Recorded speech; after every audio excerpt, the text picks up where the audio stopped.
आज हम बात करेंगे ओमेगा 3 फैटी एसिड के बारे में। ये पूरी दुनिया में बहुत ज़्यादा आज के समय में इस्तेमाल हो रहा है और लगभग अगर मैं आसान भाषा में बोलूँ 100 में से 90 लोग जो ये खा रहे हैं, जिस बीमारी के लिए वो खा रहे थे, उनको उस बीमारी के अंदर ये कोई असर नहीं कर रहा है।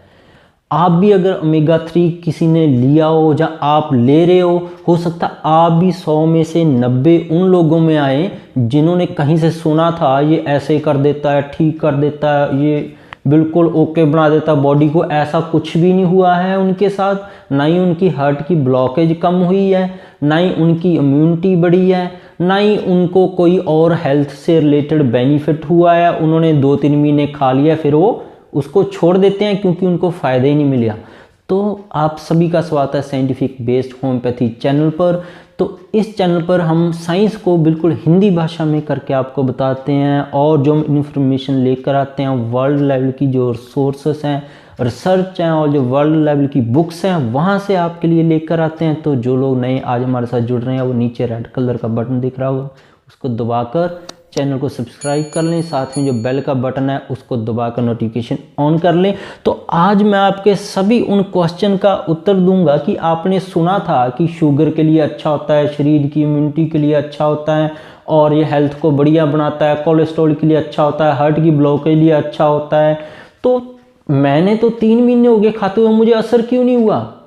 तो मैं बता दूं इसके पीछे जो आपने सुना है वो बहुत ही गलत इन्फॉर्मेशन आपने सुन लिया इसके बारे में। ये काम तो करता है पर जिस तरीके से आप सोच रहे हो उस तरीके से काम नहीं करता है। पहली तो बात आपको ये मैं क्लियर कर दूं, ओमेगा 3 फैटी एसिड अकेला खाने से कोई फ़ायदा नहीं है, ना ही आपको कोई बेनिफिट उसका मिलेगा क्योंकि ये अकेला काम नहीं करता है। किसी भी बीमारी के लिए आप सुनकर खा रहे हो, इसके साथ आपको विटामिन डी और मैग्नीशियम और जिंक ऐसे कुछ विटामिन साथ में लेने पड़ेंगे और भी तब जाकर आपको फ़ायदा करेगा। 90% तो मैं कम बोल रहा हूँ, 99% जो लोग हैं, 100 में से 99 लोग हैं अकेला यही खाते हैं। फिश ऑयल भी इसको बोल देते हैं, ऑनलाइन ऑर्डर करेंगे और सर्च करके मार्केट से लेकर खाते रहेंगे पर उनको फ़ायदा 0 मिलता है क्योंकि उनको ये नहीं पता है कि ये अकेला काम नहीं करेगा। इसके साथ विटामिन डी, मैग्नीशियम, जिंक ऐसे और भी विटामिन लेने ज़रूरी है, फिर ये अपना काम करेगा। दूसरा इसके पीछे कारण क्या है, कई लोग क्या करते हैं ओमेगा 3 फैटी एसिड ही ले आएंगे मार्केट से। अब ओमेगा 3 अकेला लेने का भी कोई बेनिफिट नहीं है, आपको ओमेगा 3 के साथ ओमेगा 6 भी लेना पड़ेगा।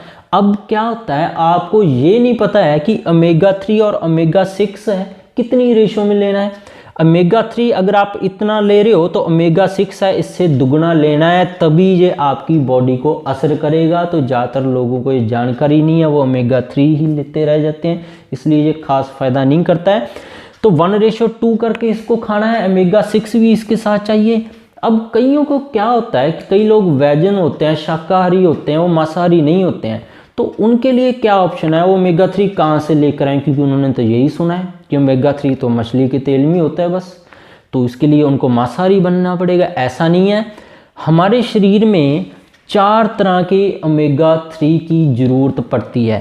पहले है ALA और DPA, दूसरा है DHA और EPA। अब क्या है, जो ALA और DPA टाइप है ओमेगा 3 फैटी एसिड की, ये पौधों के अंदर मिलती है। जैसे कि आप पंपकिन सीड लगा लीजिए जिसको कद्दू के बीज बोल देते हैं, फ्लैक्स सीड लगा लीजिए, अलसी हो गई और उसको चिया सीड्स हो गए।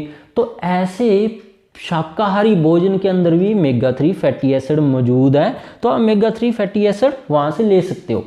अभी क्या है, DHA और EPA शरीर के अंदर यही 2 टाइप्स हैं जो सबसे ज़्यादा कम होती हैं, इसीलिए डॉक्टर बोल देते हैं कि आपको फ़िश लेना पड़ेगा क्योंकि DHA और EPA ये बहुत कम मात्रा में शरीर में मिलते हैं, इनको लेना बाहर से बहुत ज़्यादा ज़रूरी होते हैं। ये अपने को ऊपर वाले दोनों टाइप नॉर्मली आम खाने से ही मिल जाते हैं, तो इसलिए डॉक्टर बोल देते हैं कि आपको फ़िश का तेल है, मीट है, जहाँ मिल्क है, जहाँ एल्गी है, तो ये खाना ही पड़ेगा, ये सारी चीज़ें आपको लेनी ही पड़ेंगी।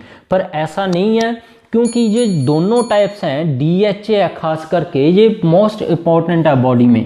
तो ये फिश से तो हमें मिलता ही मिलता है, पर हम ALA को भी अगर 2 से 3 ग्राम तक, चिया सीड है, फ्लैक्स सीड है, तो वालनट है, पंपकिन सीड है, तो ऐसे अगर 2 से 3 ग्राम डेली हम लें तो ALA से DHA बन जाता है और DHA से ALA भी बना सकता है। अपने लिवर के अंदर ये पावर है।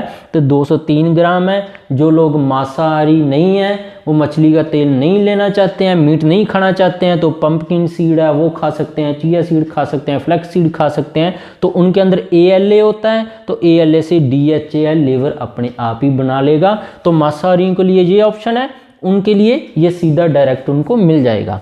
अब चलते हैं फ़ायदों के ऊपर। इसके फ़ायदे क्या क्या हैं ये तो आपको पता लग गया है कि कहाँ से लेना है, क्या खाना है, कहाँ खाना है, मांसाहारी क्या खा सकते हैं, शाकाहारी लोग क्या खा सकते हैं, कितनी रेशो में खाना है, इसके साथ और क्या खाना है, फ्री काम करेगा। अब ये सब कुछ कर लिया, ये सब कुछ करोगे तब ये आपको फ़ायदे दिखने शुरू होंगे। अगर सीधा आप यहाँ से सोचो यहाँ आ जाओगे, ये नहीं है, ये रेशो का आपने ध्यान नहीं रखा, साथ में विटामिन डी मैग्नीशियम नहीं खाया, तो आपको कोई बेनिफिट्स इसके नहीं मिलेंगे। 100 में से 99 लोगों के साथ यही होता है, वो सीधे यहाँ पे आ जाते हैं, इसको वो बैलेंस ही नहीं करते हैं। तो इसको सबसे पहले करें, फिर ये फ़ायदे करेंगे, नहीं तो नहीं करेंगे। जैसे कि अगर ये सारा काम आप कंप्लीट कर लेते हो, ये डिप्रेशन और एंजाइटी में किसको दिमागी तौर पर कोई ना कोई घबराहट रहती है, डर लगा रहता है, खास करके महिलाओं के अंदर, पुरुषों के अंदर, उनको ये फ़ायदेमंद है। इंसोम्निया है, डिप्रेशन या एंजाइटी की वजह से नींद नहीं आ रही है, उसको नींद को दूर करते हैं। रेटिनोपैथी है, किसी को शुगर की वजह से आंखों की रोशनी कम होने लगी है, या आंख उसकी बच्चों के अंदर रोशनी कम होने लगी है, तो उसको वो ओमेगा 3 फैटी एसिड के साथ है, बीटा कैरोटीन अगर साथ में देंगे तभी ये फ़ायदा मिलेगा। अब आप सोचो कि अकेला ये खाकर आंखों की रोशनी ठीक हो जाएगी या शुगर वाले की आंख बच जाएगी? नहीं, उसके लिए बीटा कैरोटीन आपको साथ में देने पड़ेंगे, फिर ये आपको फ़ायदा मिलेगा। बीटा कैरोटीन जैसे गाजर में ज़्यादा होते हैं।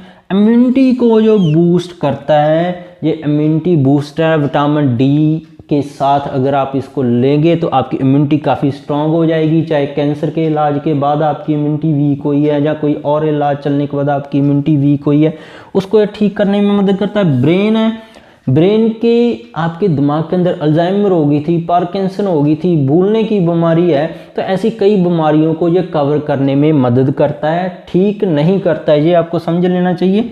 बोन्स के अंदर, हड्डियों के अंदर है, अगर किसी को हड्डियां कमज़ोर होती जा रही हैं साल दर साल, तो वही विटामिन डी मैग्नीशियम के साथ ओमेगा 3 लेने से उसकी हड्डियां कमज़ोर होना बंद हो जाएंगी और हड्डियों की सेहत है बढ़िया हो जाएगी, चाहे वो बच्चे हैं चाहे वो बड़े हैं।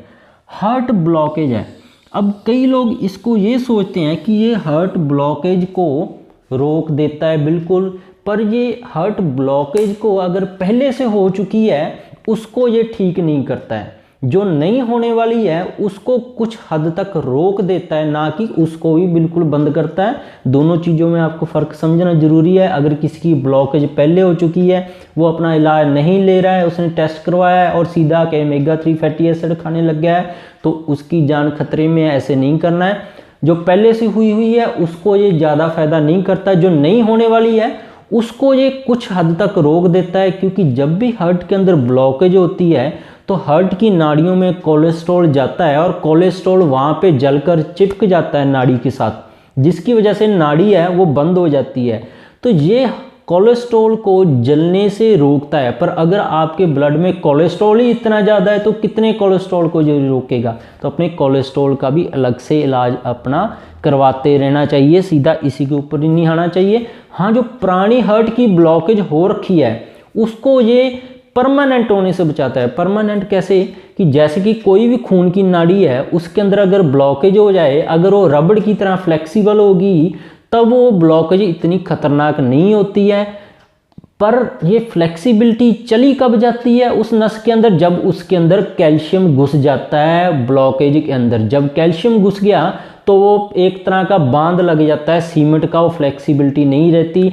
तो ओमेगा 3 फैटी एसिड है, कैल्शियम जमने की एक्टिविटी है जो वहाँ पे, उसको ये कंट्रोल करता है, उसको हेल्थी बनाता है, कैल्शियम जमने को वहाँ से रोकता है, जिसकी वजह से नस के अंदर फ्लेक्सिबिलिटी बनी रहती है हार्ट की, और ये परमानेंट बांध सीमेंट का वहाँ पे नहीं बनने देता है। ये काम है, अगर किसी की ब्लॉकेज हो चुकी है पहले से तो उसको ये रिमूव नहीं करेगा, ये हमेशा याद कर लीजिए। बस उसको ये परमानेंट बांध सीमेंट वाला बांध बनने से ये रोकेगा और नई ब्लॉकेज को ये प्रिवेंट कर सकता है। पर अगर आपका कोलेस्ट्रॉल ही इतना है तो उसमें भी ये कुछ नहीं करेगा। तो आप कोलेस्ट्रॉल का इलाज कराइए और साथ में इसकी मदद कीजिए, तो नाड़ी के या परमानेंट खून वहाँ से चलता रहेगा, परमानेंट ब्लॉकेज नहीं होने देता। अपना ट्रीटमेंट भी साथ में वो लेते रहें।